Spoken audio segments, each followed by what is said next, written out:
answer. Out of reach, past all we can see, hear, and touch, beyond all we understand, lies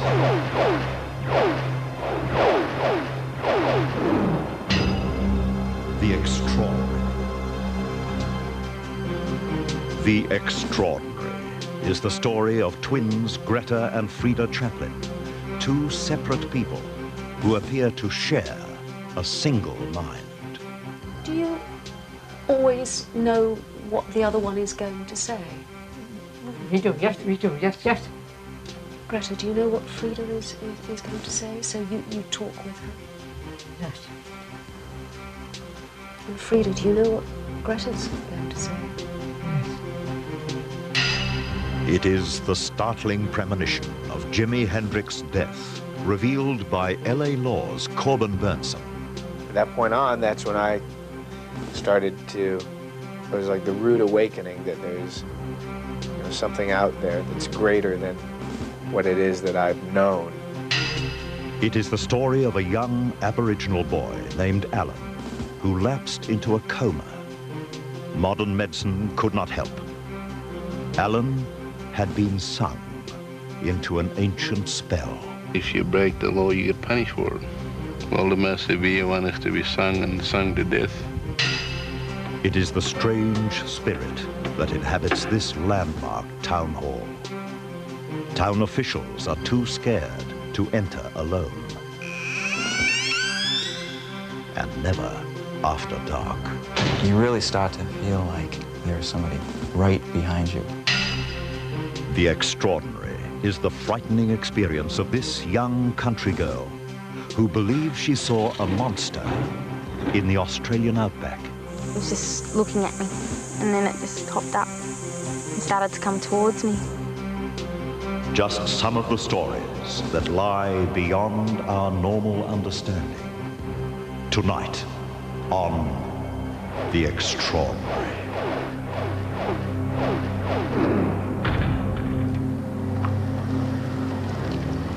Good evening. I'm Warwick Moss. It is a concept as awe-inspiring as any human condition ever investigated by science. Two separate people sharing one mind. Think about it for a moment. Imagine you have a twin whose every thought is exactly the same as yours and comes at exactly the same time as yours. Someone who shares your instant reactions, your moment-by-moment emotions. Someone who is you in every detail. The question is, could the two Chaplin sisters actually have one mind in two bodies? Alison Holloway in London had this remarkable encounter.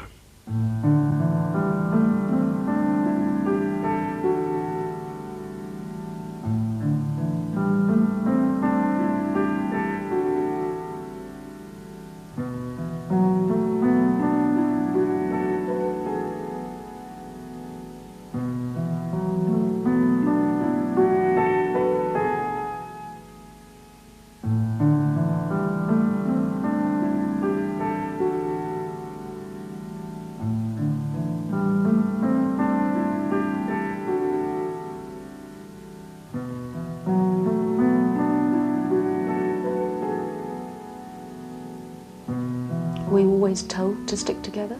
Yes. By whom? Mother and father. And what did they say to you? Always stick together? Yes. Yeah, father said to us. Father said that. He said, I brought you up and I always wanted you to stick together.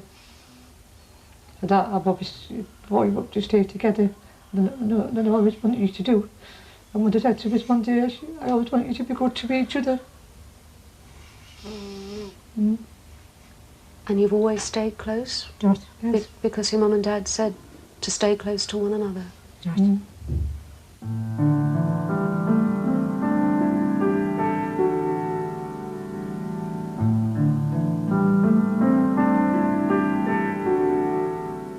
The bond between Greta and Frida Chaplin goes far beyond what identical twins usually experience. In a bizarre sense, they're Siamese twins. They're not joined physically, but mentally they're one. They behave as one, they speak as one, they desperately want to be one person. What may have started off as a childhood game has turned into a lifelong obsession. Was he very strict, your own father? He was always drunk. Always drunk and things like that. Was your mother a happy woman? No. No. Did you sense that as children, that they weren't happy? Yes, yes. Yes. Did it make you unhappy as children? Yes, of course it did. Of course it did, yes. Did that bring you closer, do you think? It's hard to say.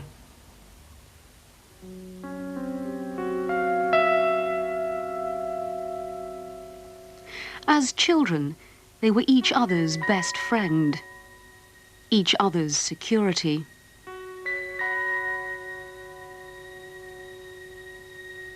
The twins insist on doing everything together and must be able to see each other at all times. If separated even for a moment, they become hysterical. They even try to walk in step.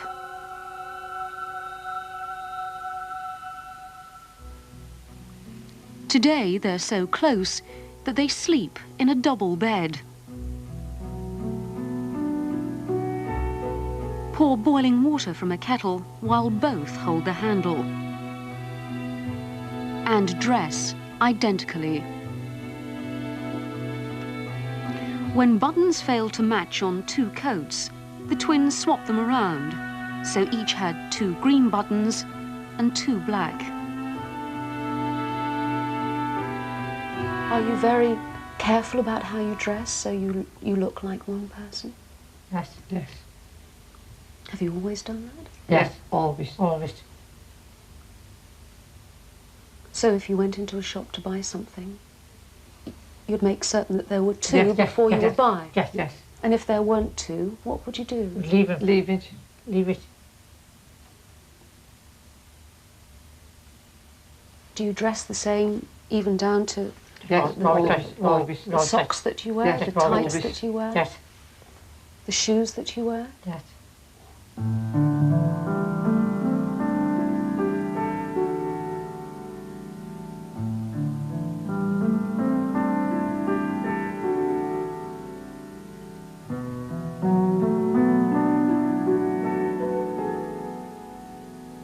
When doing their household chores, they move about slowly and stiffly.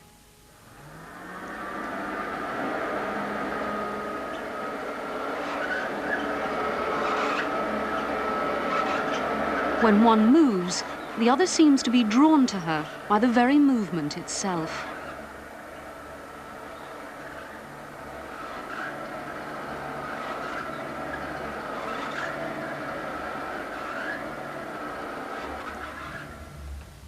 The twins have developed a number of fixed rituals and routines which they keep to when they're in the house, and which seem to reinforce the bonds and accentuate their dual actions which began in their childhood. Doctors report they've never before encountered such a case and say the twins are so close they almost seem linked by telepathy.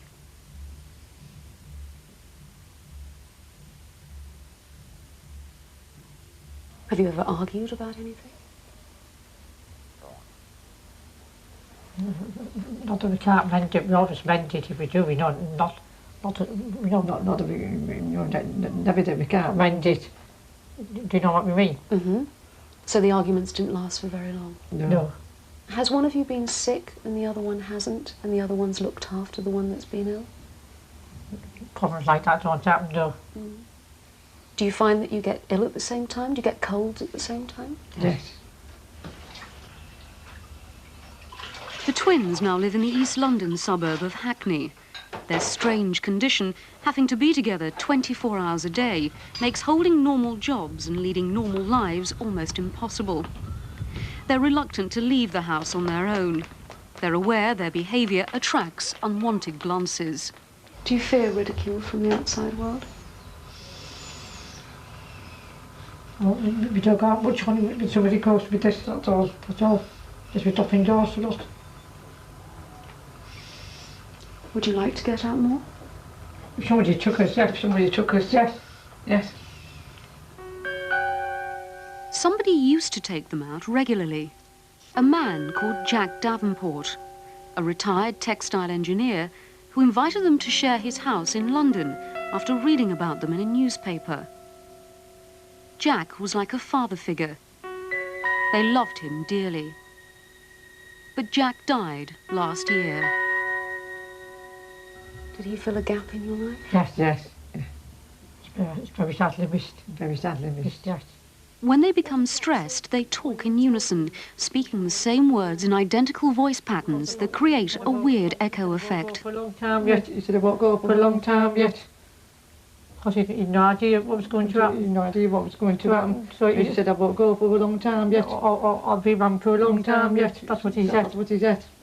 He said that I would put it, I'll be around for a long time. And was he?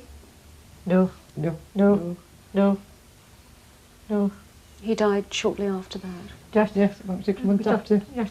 6 months after he said that to him, yes. Yes. And he's the person that's got closest to you? Yes, yes. How close are you? Do you want to be together all the time? We do, yes, we do, yes, yes. Every single waking moment? Yes, yes. Have you ever been apart from one another? No. Ever? No, no.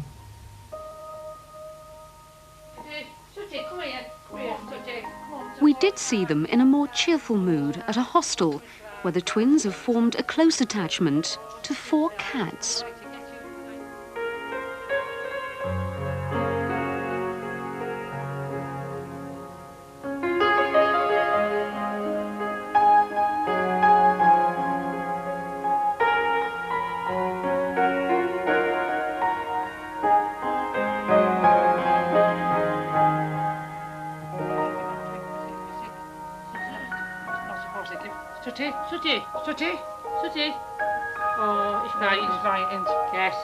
Do you always know what the other one is going to say? Oh gosh, no, what we want to do and things, yes. Yes. Do you know what your twin is saying? Because you talk together, don't you? Yes, yes. Greta, do you know what Frida is going to say? So you talk with her? Yes. And Frida, do you know what Greta's going to say? Yes. The women's extreme closeness has intrigued the medical world, and some experts say they genuinely appear to share one mind between 2 bodies. We just look at, we just look at our life as though there was only one of us, like one person. We don't go into all things you go into, we don't go into. You don't want to do neither. No. Mm-hmm. So you are just one person? Yes, that's how we look at it, yes. And is that how you look at it too? Yes.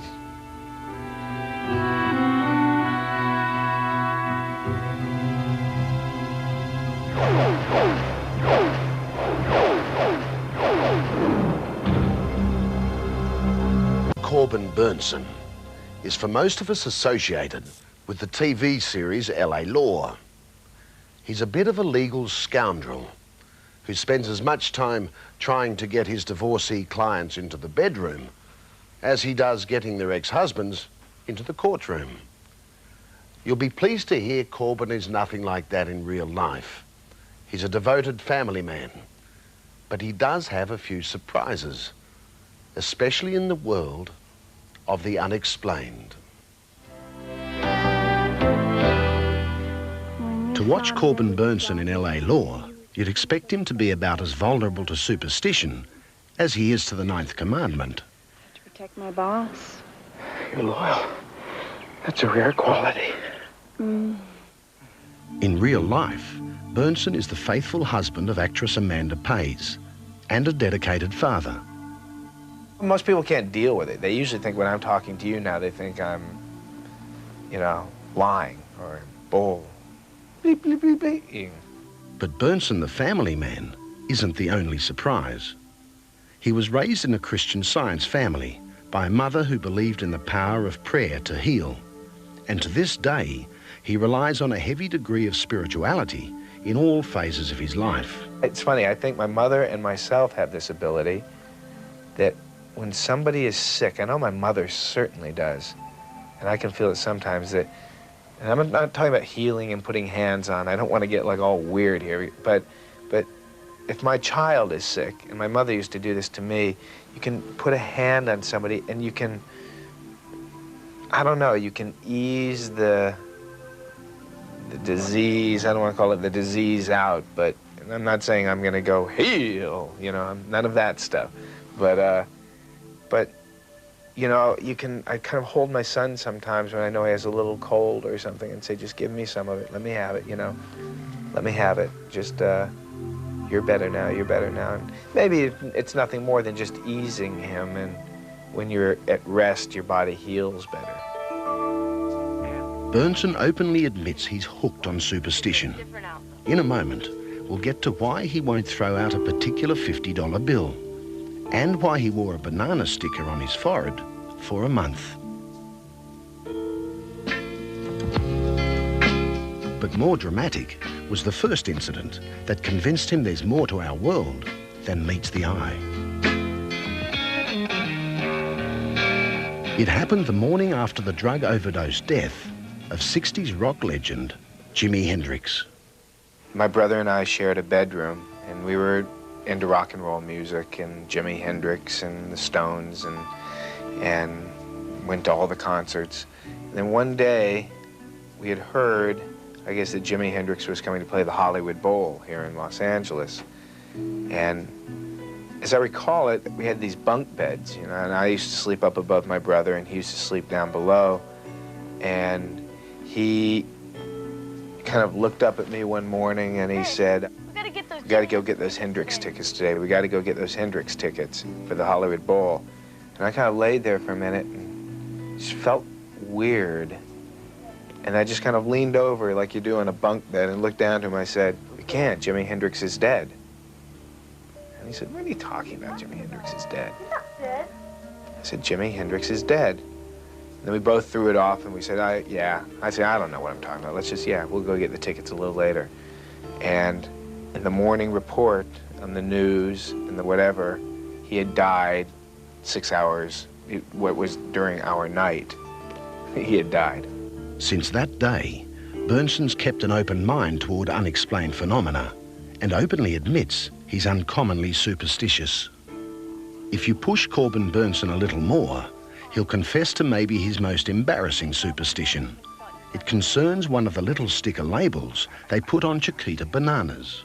I had this Chiquita banana sticker they put on them, and I put it right here, and I still have this sticker. I put it in the middle of my forehead, and I wore it to school for about a month. I wouldn't take it off. I was scared to take it off. I showered with it. And more recently, there's the case of the wallet and the $50 note. I just went into all my old junk and started looking back, and I'm a collector, like a major collector, and I couldn't throw things away. I couldn't throw wallets away that when I was 13. I found a wallet that had $50 in it from 1986 that had TV on it right before I got LA Law. And it just had a T period and a V period. And I said, oh, this is a good luck sign. And I kept it, and within weeks had LA Law. And it's funny, I went back and I don't remember how or what, but I've never taken that $50 bill out of the wallet. And so the other day, I'm going through all this old junk, and I found this wallet, and I opened it up, and there's that bill with $50 and the TV on it. And I thought, do I take the $50 out? And I said, no way. No way. It's still sticking. It's still in my wallet.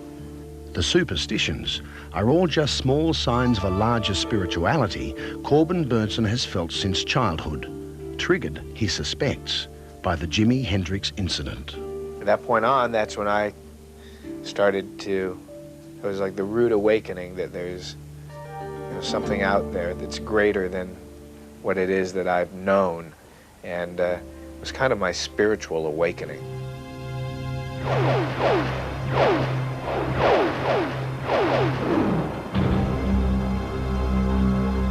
Coming up, the story of a young Aboriginal boy cursed by his own people and beyond the help of modern medicine. He suddenly sat straight up in bed. He just sat bolt upright and he screamed. And all he said was, I've got 1 minute to live. The landmark town hall that is home to a spirit that has town officials too scared to enter after dark. Came in this room here. Next thing I know, there it is in the judge's chair. The story of a young girl who believes she saw a monster in the outback. Her story eerily similar to other sightings. A real dark blacky brown colour, I suppose. Very woolly, very shaggy head. Ancient cultures and strange rituals have long fascinated modern man. The secrets of witchcraft, voodoo and medicine men have mystified through the ages. We tend to think of such things as foreign, but Aboriginals have a long and powerful link to the psychic. Take the case of Alan, a young Aboriginal boy who lapsed into a coma. Modern medicine could do nothing. Alan had been sung.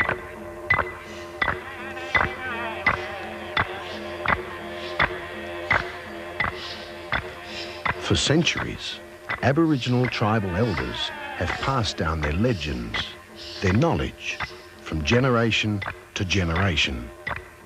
Outsiders have always been mystified by their powers, many of which seem to transcend scientific explanation. Those elders are said to have the power of life and the power of death. There's certainly a firmly held belief that that many deaths were the result of Aboriginal influences. But, Randy Spargo has spent 20 years in the far northwest of Western Australia. He's now the resident doctor in Derby. Dr. Spargo has seen a number of cases up here which have defied modern medicine. Cases where he believes Aborigines have been sung, punished according to tribal laws.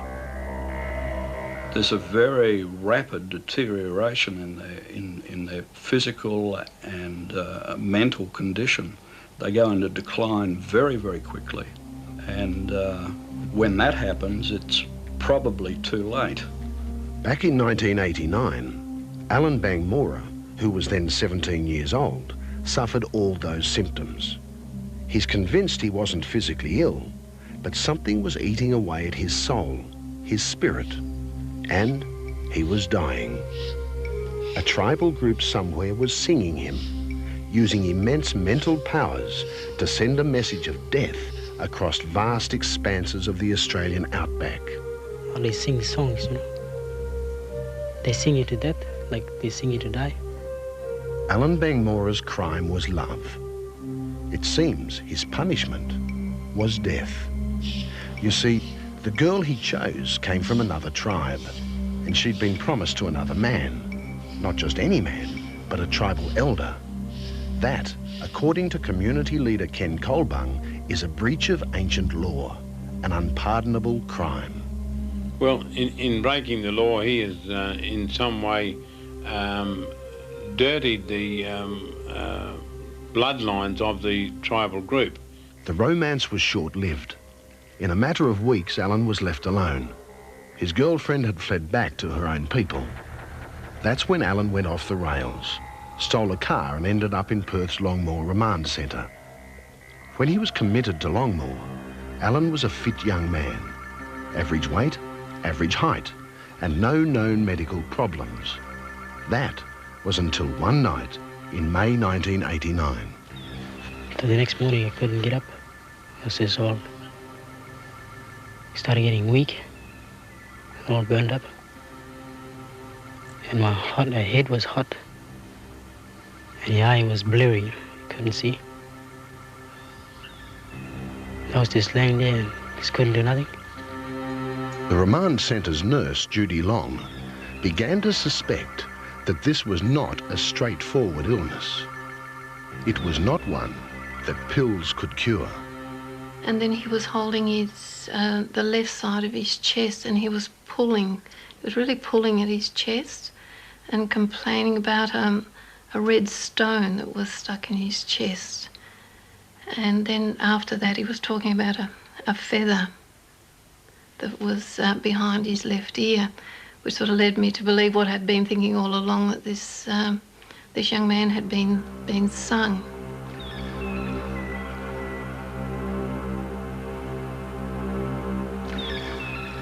He suddenly sat straight up in bed. He just sat bolt upright and he screamed. And all he said was, "I've got 1 minute to live." And then he went back into the bed. He just laid straight back down again. And he went a grey colour. It was just something I'd never seen an Aboriginal do before. I'd never seen someone that dark go that pale before, and it was quite a shock. Judy Long knew Alan needed help, and needed it quickly. An ambulance rushed the boy across Perth to Sir Charles Gardner Hospital, where he was admitted to intensive care. 48 hours later, young Alan was still in a coma. The doctors had tried everything, but modern medicine had failed them.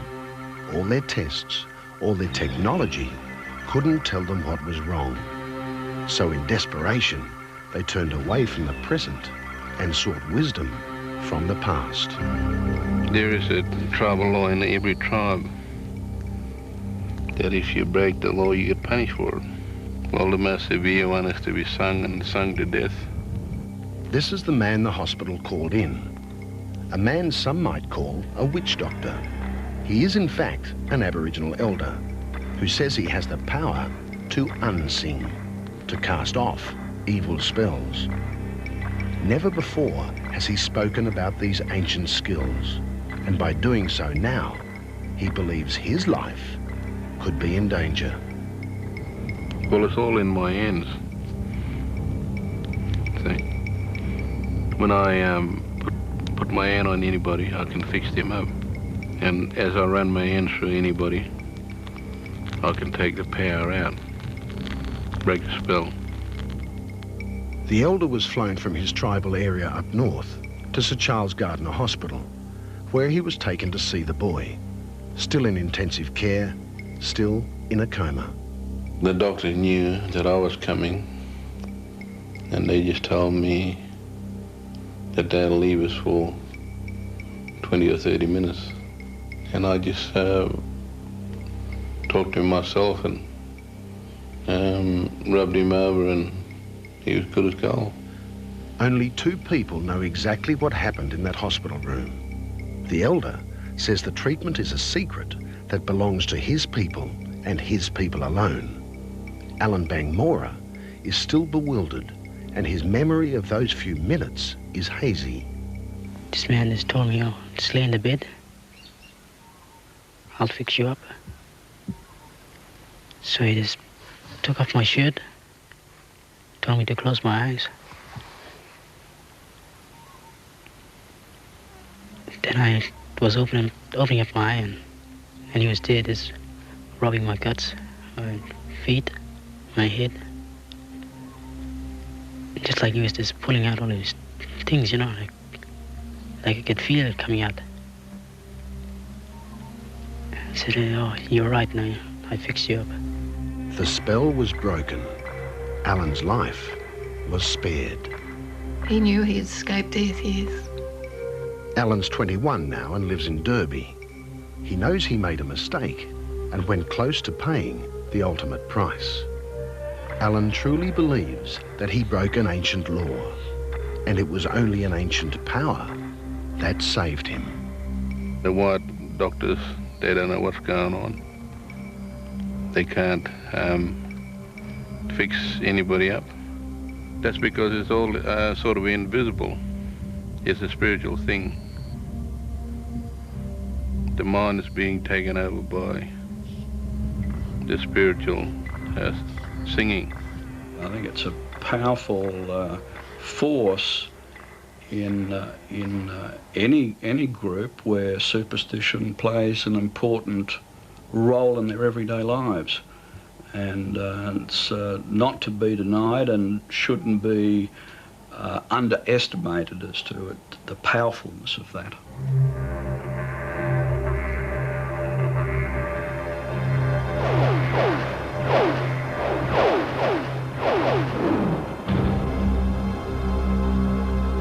There are great ghost stories along the craggy coast and dark woods of the American Northeast.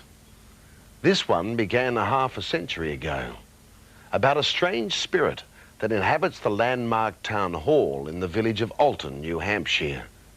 And it's still going. The witness list is impressive.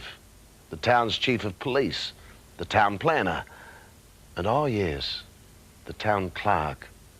She's just one of several Alton town officials who refuse to enter their own town hall alone, and never after dark.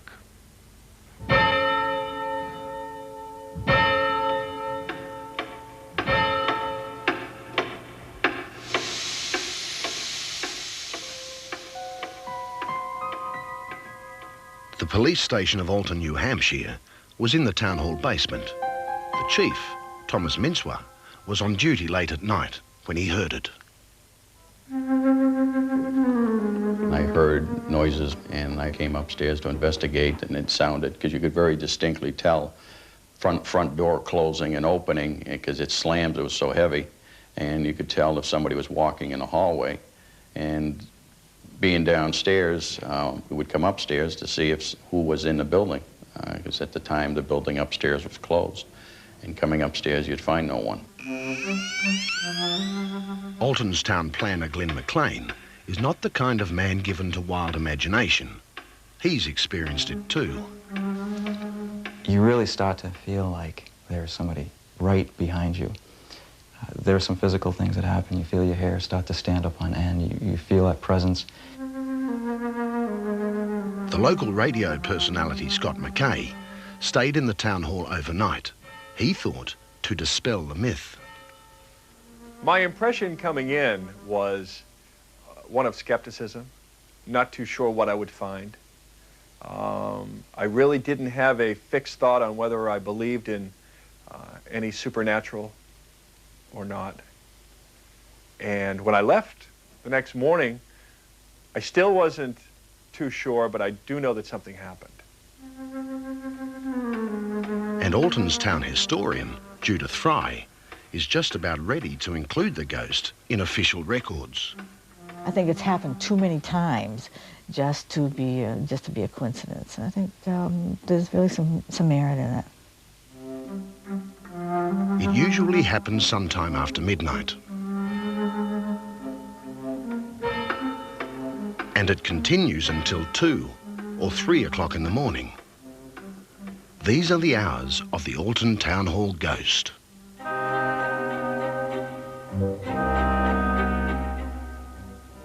By day, the old town hall is typical of any stately historic site you might find in a small town of New England. This one stands with town pride.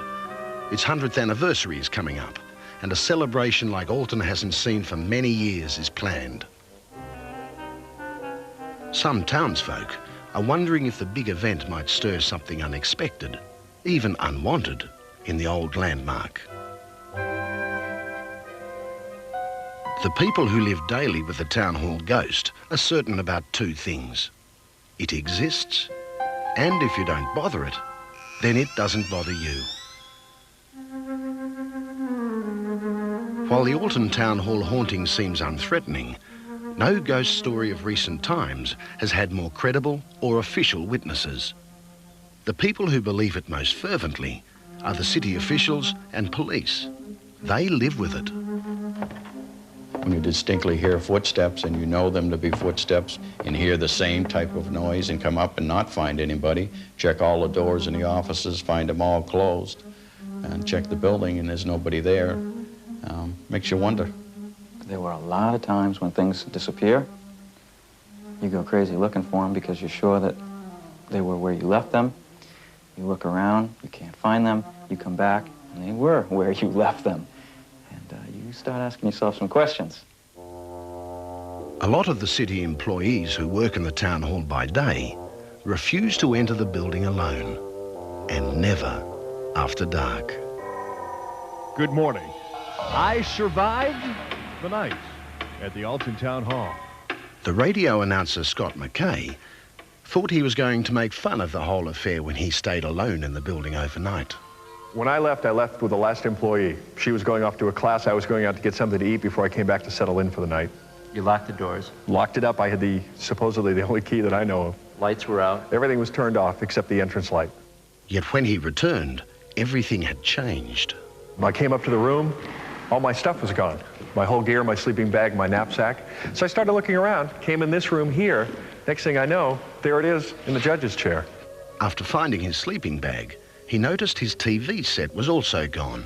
After I retrieved my knapsack, I came over to the stairway here, and down at the bottom of the stairway was my monitor.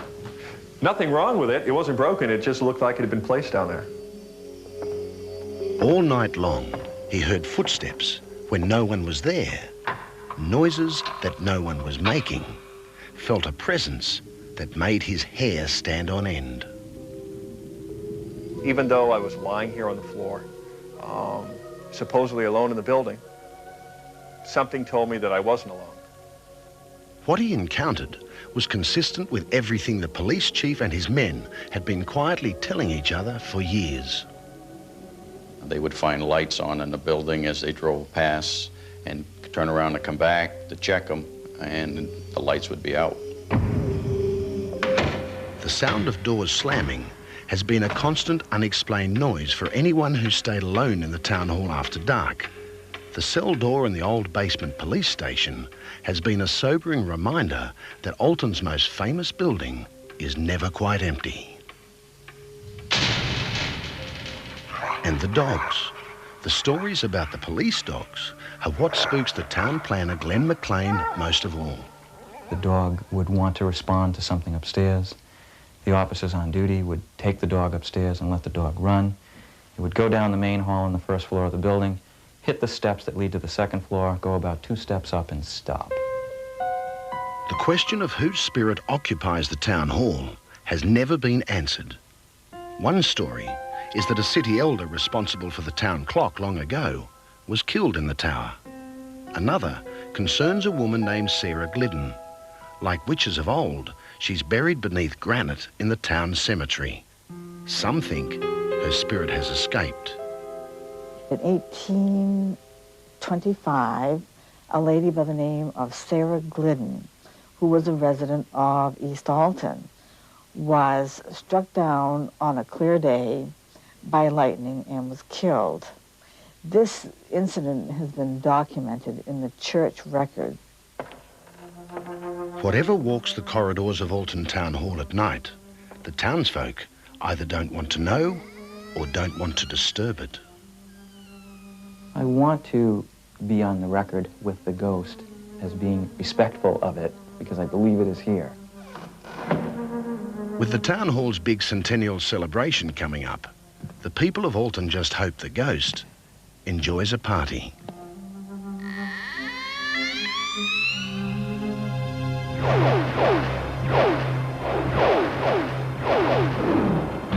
Julie Clark is an average girl, not prone to make up stories. But for a couple of years, country girl Julie has had to do battle with disbelievers.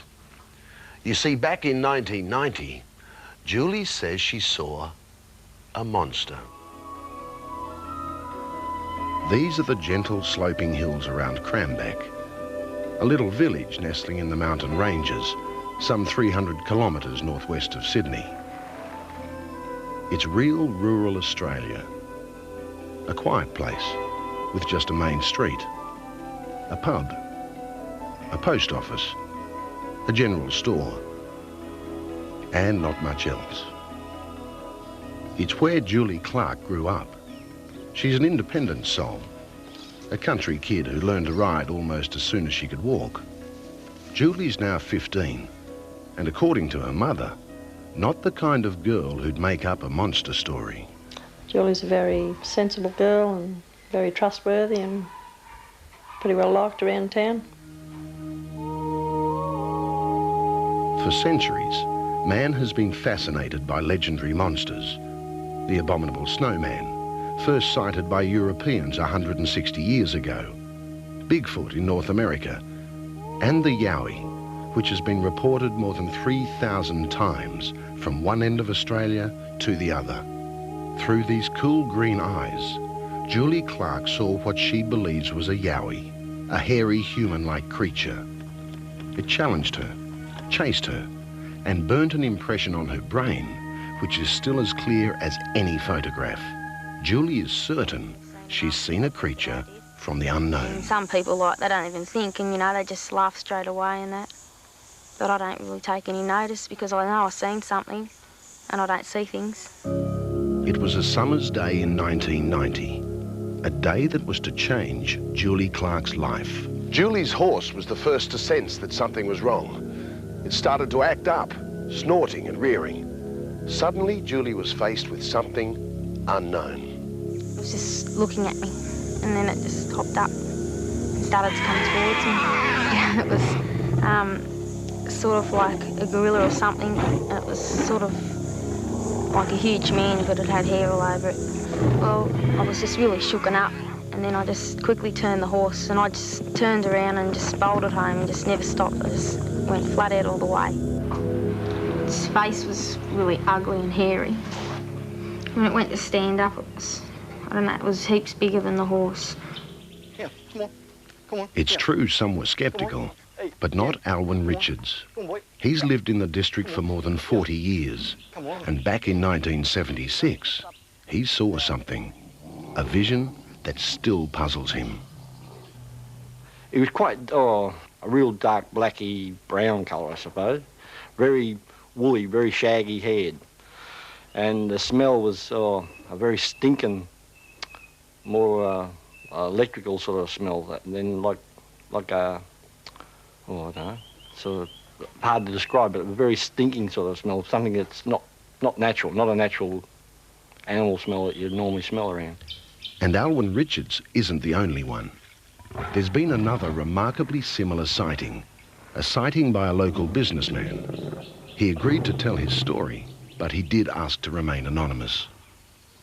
All the grass was completely flattened, and there was like a circle of trees to make a good hiding place for something, but all the grass was totally flattened, and there was a very strong, like a burnt bakelite electrical smell in there, and sort of sent shivers up my spine, and I hightailed it out of there too. So, Julie Clark is not alone in seeing this beastly phenomenon, a phenomenon that no one around here can explain.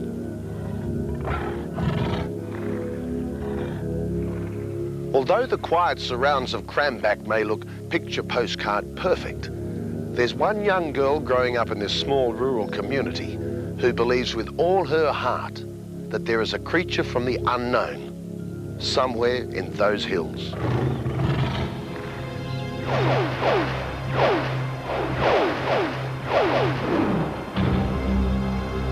Story of a woman who shocked a courtroom with claims she could undergo major surgery without anesthetic. She could turn off the pain by willpower. And she produced videotapes to prove it. An untold story. Next week. That's all we've got time for tonight. Just before we go, I'd like to show you another story from next week's show. It's about a young Melbourne couple who married in Britain at the end of last year. When they got their wedding photos back, there he was, the ghost of Chiddingley Church.